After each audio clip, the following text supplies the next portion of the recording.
G'day, it's Rob here again.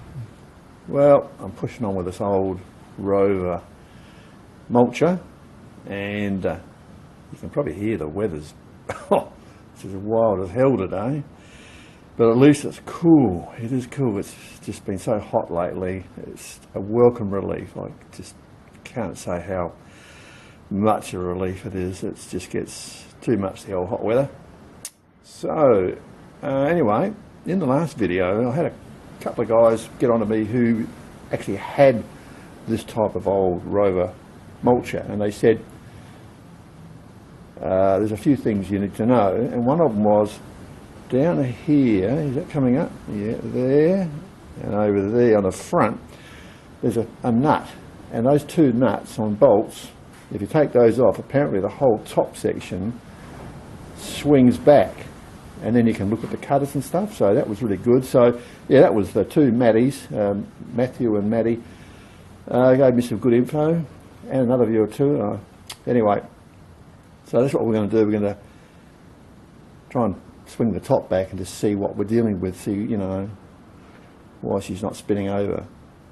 So just have to put up with a bit of noise, wind, it's going to rain, it's going to do everything today. So anyway, settle back and see what happens. Looking at it from this side, I think that what's going to happen is it's going to hopefully pivot back on this point here. Must be a hinge in there somewhere once I take these nuts off. And I reckon it will swing back and then it will hit on the chute at the back, and that will stop it going right back.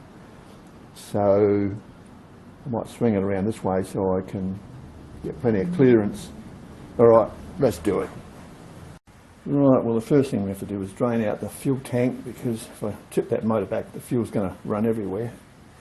To do that, I'm just going to use a diesel fuel pump that I had for filling up gearboxes and stuff like that. You just hook up your battery charger and you can just empty or fill gearboxes or fuel tanks, no problem.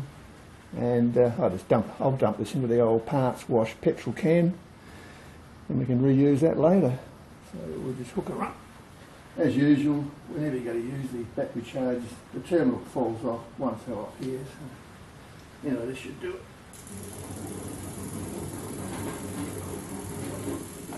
There she goes.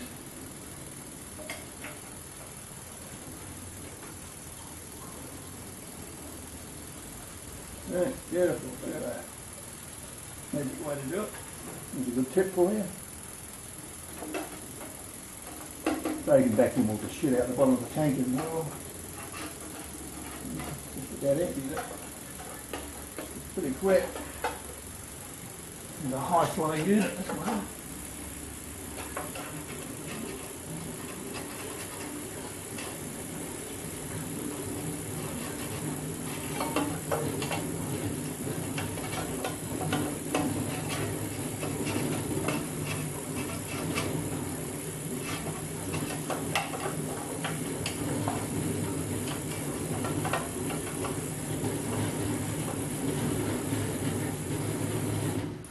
There you go, quick as that. So there's a good tip for you.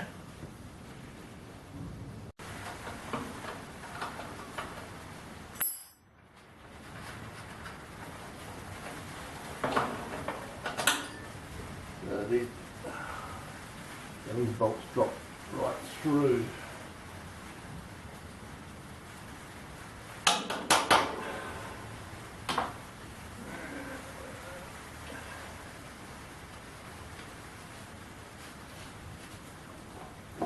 Whenever you hit on the end of bolts, just put that nut on just to protect the thread. Alright, that way it won't damage it. Never hit on the thread. Not that you want big problems later on. Alright, so that's all good. Yeah.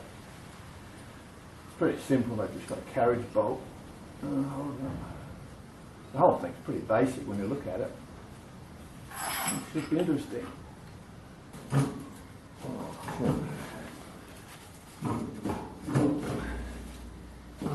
She's frozen. Damn it all. Alright, let's have a look at the back. Well, let's see, there's a couple of bolts at the back here, alright? I've got to do them as well. Alright, there's a couple of pivot bolts here as well. They'll be undone, or loosened off anyway. This is old WD-40 type stuff.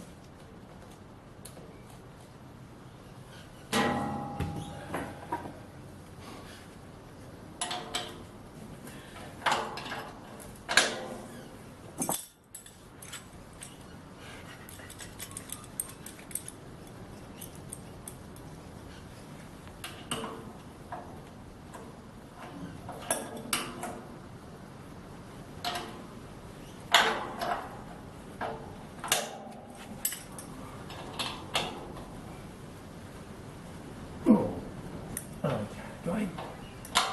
Well, looks like this is the one that was holding it.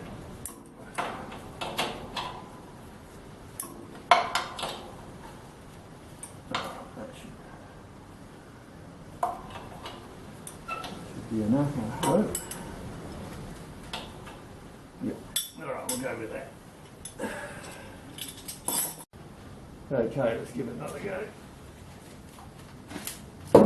Ah, yes. Yes.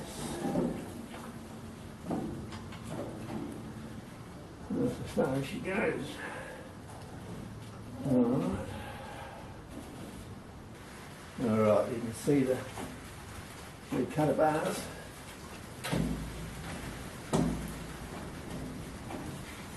The motor's turning. So it's just a matter of,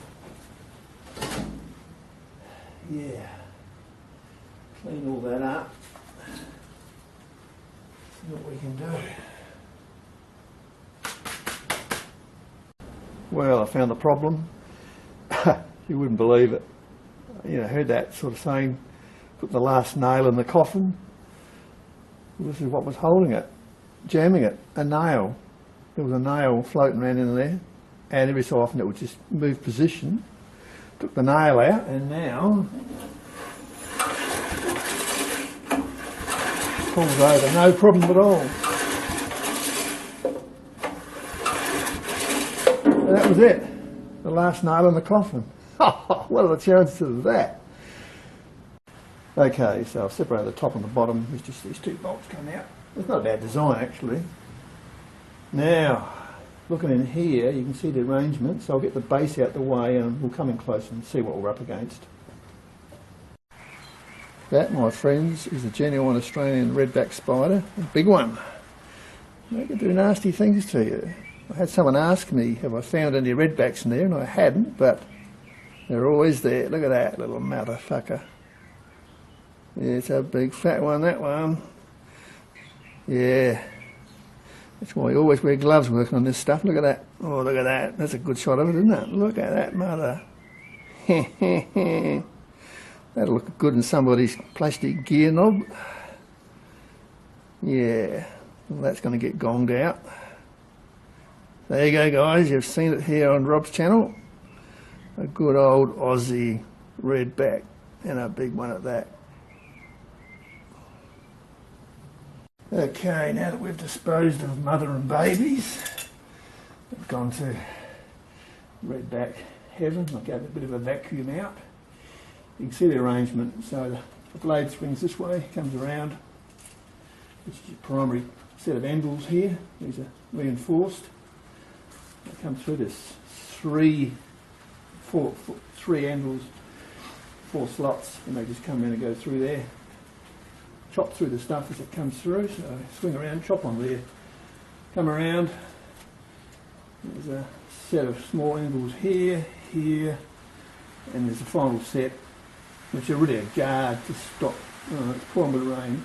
Yeah, these are really a guard to stop the stuff from going into the exit chute, so it swirls it around and shoots it out this way. So obviously something has found its way between the blade and the back of the anvil, and it's bent those in. So I'll just heat those up with the bullfinch torch red hot, and I'll just bend them back, leave it at that. I was thinking about, you know, put some reinforcement at the back, but of course it doesn't really need it, so yeah, no welding. So yeah, that's good, I can easily do that. Now to get it all apart, it's all rusted to hell. I really don't want to disassemble this, so I won't. Sharpening it, well, that's a bit of a thing. Maybe I'll run the angle grinder disc on the one edge. I'll see. I'll think about it. I'll see how hard it is to get this apart. I mean, it could come apart, but certainly they should be sharpened up. And yeah, straighten that up. I think it should be an absolute going. Of course, the paintwork's pretty shit. Overall, it's still solid as a rock. You know, it's good, thick, heavy metal. It looks about, you know, I don't know, quarter, eighth, whatever. Anyway, that's where we're at, guys. So, yep, hang in there. I might bend these back in the video first before I attempt to disassemble this, so you can at least watch that. We'll do that next.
That's factory specification for sure.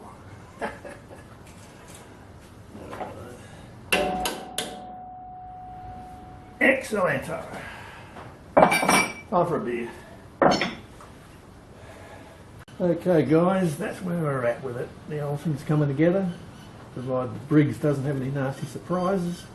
I think this thing's going to be looking good, and yeah, it'll take a few videos to get through this because you can't rush these jobs. But at the end of the day, I expect this thing to run, and if you like these sort of videos, well, stay tuned and there's more to come. Okay, that's it from me. Till next time, see you around. Cheers.